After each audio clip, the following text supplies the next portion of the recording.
বিসমিল্লাহির রহমানির রহিম। শুরু করছি পরম করুণাময় আল্লাহর নামে। একটা কথা সত্য করে বলো, আজ রাতে ঘুমাতে যাওয়ার আগে তুমি কি হঠাৎ করে ভাবছিলে আমার জীবনটা কি আসলেই বদলাবে?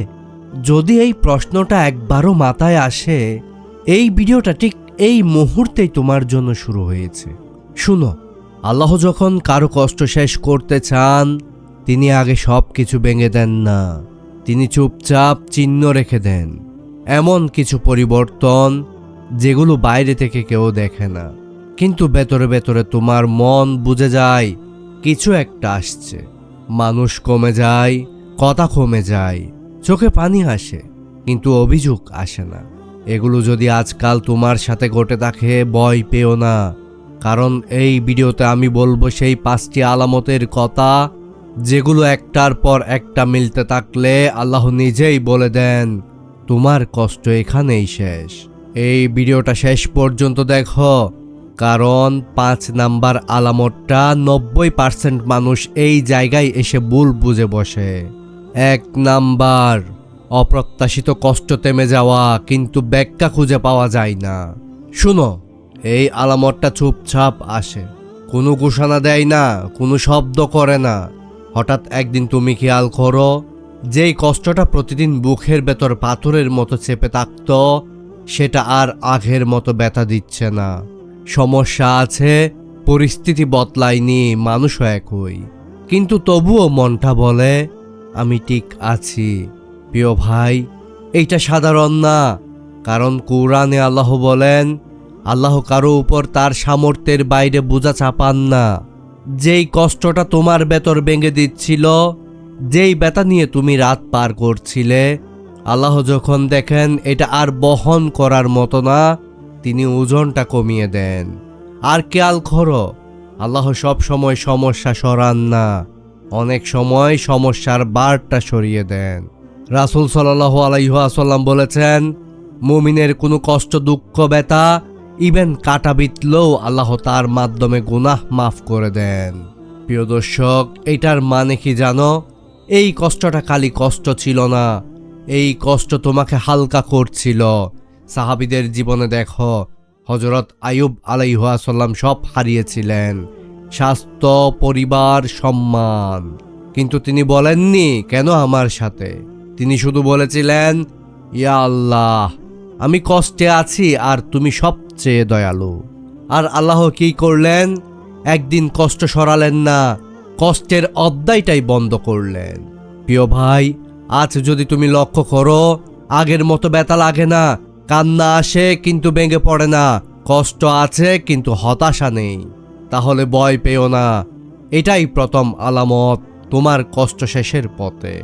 এখন সত্য করে বলো, আজকাল কি তুমি একই সমস্যার মাঝেও নিজেকে আগের চেয়ে শক্ত মনে করছো? যদি হ্যাঁ, কমেন্টে লিখো, ইয়া আল্লাহ, তুমি আমাকে ধরে রেখেছ, কারণ এই অনুভূতিটা সবাই পায় না। 2 নাম্বার, কিছু মানুষ, কিছু অভ্যাস নিজে থেকেই দূরে সরে যায়। শুনো, এই আলামতটা সবচেয়ে কষ্ট দেয়, কারণ এখানে তুমি কাউকে ছাড়ো না, ছেড়ে যায়। হঠাৎ করে যেই মানুষটার সাথে প্রতিদিন কথা হতো, সে আর আগের মতো নেই। যে সম্পর্কটা তোমাকে বাঁচিয়ে রাখতো মনে হতো, সেটাই বোঝা হয়ে যায়। যেই জায়গাটা নিজের মনে হতো, সেখানেই আর শান্তি পাও না। তুমি ভাবো, আমি কি ভুল করলাম? আমার কপালে কি একাই টাকা লেখা? প্রিয় ভাই, একটু থামো, কারণ কোরআনে আল্লাহ বলেন, হতে পারে তোমরা যাকে ভালোবাসো সে তোমাদের জন্য মন্দ, আর যাকে অপছন্দ করো সেটাই তোমাদের জন্য কল্যাণ। এটার মানে কি জানো? সব হারানো ক্ষতি না, কিছু হারানো রক্ষা। খেয়াল করেছো কি, এই সময়টাই তুমি একা হয়ে যাও, কিন্তু অদ্ভুতভাবে আল্লাহর কথা বেশি মনে পড়ে। রাতে চুপচাপ বসে হঠাৎ দোয়া চলে আসে, কান্না ছাড়া, অভিযোগ ছাড়া। আর রাসূল সাল্লাল্লাহু আলাইহি ওয়াসাল্লাম বলেছেন, যাকে আল্লাহ কল্যাণ দিতে চান তাকে তিনি পরীক্ষায় ফেলেন। কিন্তু এই পরীক্ষা সব সময় মারধর না, অনেক সময় মানুষ চেটে ফেলা। সাহাবীদের জীবন দেখো, হযরত ইব্রাহিম আলাইহিস সালাম নিজের জাত, পরিবার, পরিবেশ সব ছেড়ে একাই বেরিয়ে পড়েছিলেন। কেন জানো? কারণ আল্লাহ তাকে একা করেছিলেন নবুয়াতের জন্য। আজ যদি তুমি দেখো আগের মানুষগুলো আর নেই, আগের আনন্দগুলো আর টানে না, একা থাকলেও মনটা পরিষ্কার লাগে, তাহলে ভয় পেও না। এটাই দ্বিতীয় আলামত, আল্লাহ তোমার চারপাশ পরিষ্কার করছেন। কারণ মনে রেখো, নতুন নিয়ামত আসার আগে আল্লাহ পুরনো জায়গা খালি করেন। এখন সত্য করে বলো, সাম্প্রতিক সময়ে কিছু মানুষ কি নিজে থেকেই তোমার জীবন থেকে দূরে সরে গেছে? যদি হয় হ্যাঁ, কমেন্টে লিখো, ইয়া আল্লাহ, তুমি যা নিচ্ছ আমি রাজি। কারণ এই রাজি থাকাটাই তোমাকে পরের ধাপে নিয়ে যাবে। 3 নাম্বার, হঠাৎ মন ভাঙার পর ভেতরে অদ্ভুত এক শান্তি নামতে শুরু করে। শুনো, এই আলামতটা অনেক নীরব। এখানে কোনো বড় সুখের আওয়াজ নেই, কিন্তু একটা গভীর নিশ্চিন্ততা আছে। একটা সময় ছিল তুমি কষ্ট পেলে অস্থির হয়ে যেতে, রাতে ঘুম আসতো না, মাথার ভেতর হাজারটা প্রশ্ন ঘুরত। কিন্তু এখন দেখো, কষ্ট আছে, সমস্যা আছে, অভাব আছে, তবুও মনটা অদ্ভুতভাবে শান্ত। তুমি নিজেও বুঝতে পারো না আমি কিভাবে এতটা সহ্য করতে পারছি। এটা কাকতালীয় না, কারণ কুরআনে আল্লাহ বলেন, জেনে রেখো আল্লাহর স্মরণেই অন্তর প্রশান্ত হয়। এটার মানে কি তুমি বুঝো? যখন দুনিয়া সব কিছু চিনিয়ে নেয়, আল্লাহ তখন মনটা শক্ত করে দেন। খেয়াল করেছ? আগের মতো মানুষকে দোষ দাও না, ভাগ্যের সাথে লড়াই করো না, শুধু বলো, ইয়া আল্লাহ তুমি জানো। এই জায়গাটাই তাওয়াক্কুল।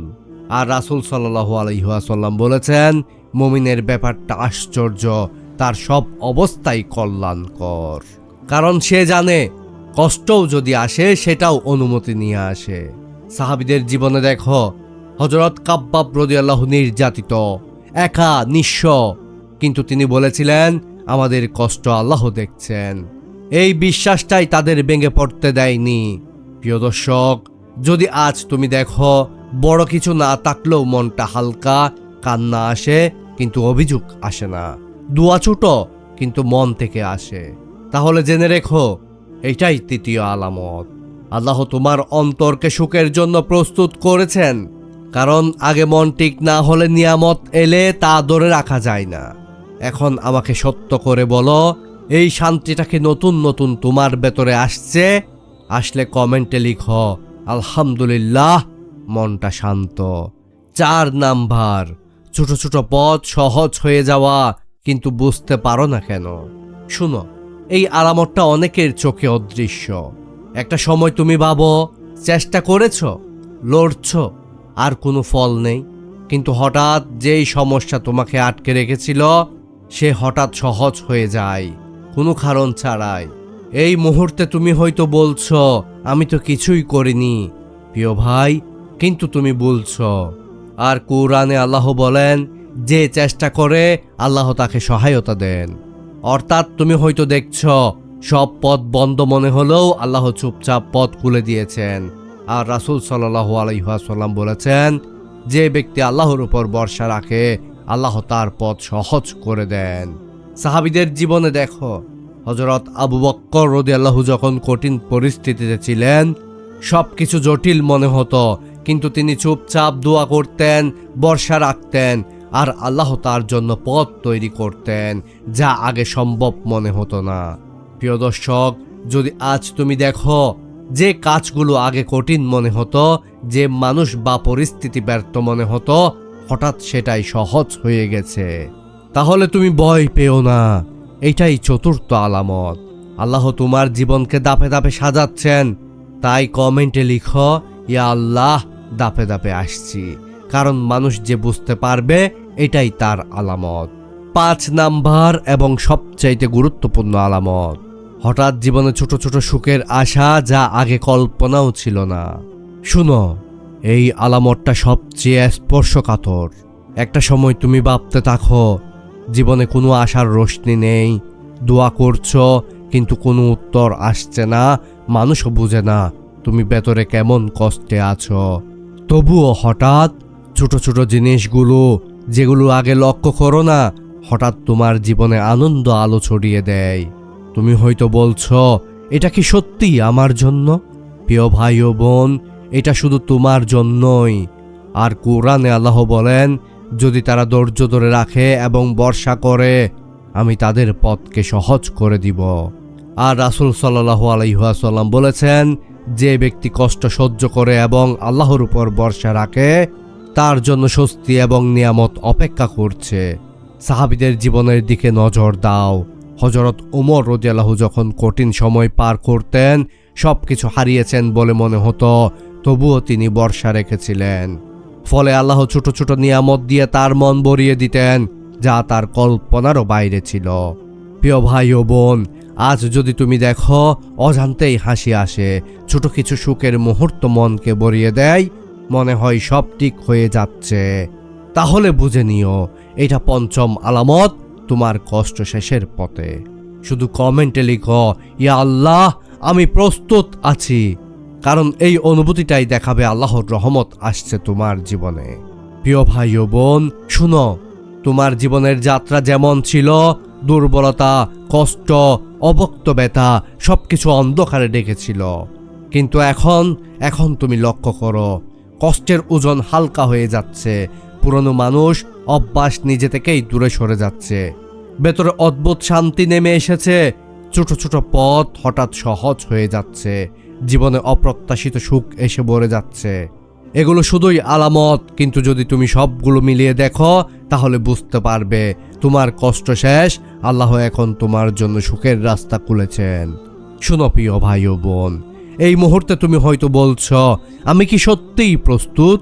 হ্যাঁ, কারণ যে মনটা এই সব আলামত চিনতে পেরেছে, যে হৃদয় এই পরিবর্তনগুলো অনুভব করেছে, সে প্রস্তুত। আর কোরআনে আল্লাহ বলেন, যে ব্যক্তি ধৈর্য ধারণ করে এবং ভরসা রাখে, আমি তাকে এমন নিয়ামত দেব যা সে কখনো কল্পনাও করতে পারবে না। আর রাসূল সাল্লাল্লাহু আলাইহি ওয়াসাল্লাম বলেছেন, যে কষ্ট সহ্য করে, আল্লাহ তার জন্য সুখের রাস্তা তৈরি করেন। সাহাবীদের জীবনেও দেখো, হযরত আইয়ুব আলাইহিস সালাম সব হারিয়েছিলেন, যখন মনে হলো আর শেষ, আল্লাহ তাকে সুস্থ, সম্পদ এবং পরিবার ফিরিয়ে দিলেন। তাহলেই বোঝা যায়, কষ্টের পরে আনন্দ নিশ্চয়ই আসে। প্রিয় ভাই, আজ যদি তুমি দেখো আগের কষ্ট আর আগ্রাসী মনে হয় না, হৃদয় শান্ত, আশা ভরা, ছোট ছোট জিনিসও আনন্দ দেয়, তাহলে কমেন্টে লিখো, ইয়া আল্লাহ, আলহামদুলিল্লাহ সব কিছুর জন্য। কারণ এই অনুভূতিটাই প্রমাণ করে তোমার কষ্ট শেষ, সুখের পথে এগোচ্ছ। প্রিয় দর্শক, যদি এই আলামতগুলো তোমার জীবনের সাথে মিলে যায়, ভিডিওটি শেয়ার করো, যাতে অন্যরাও তাদের কষ্টের পর স্বস্তি খুঁজে পায়।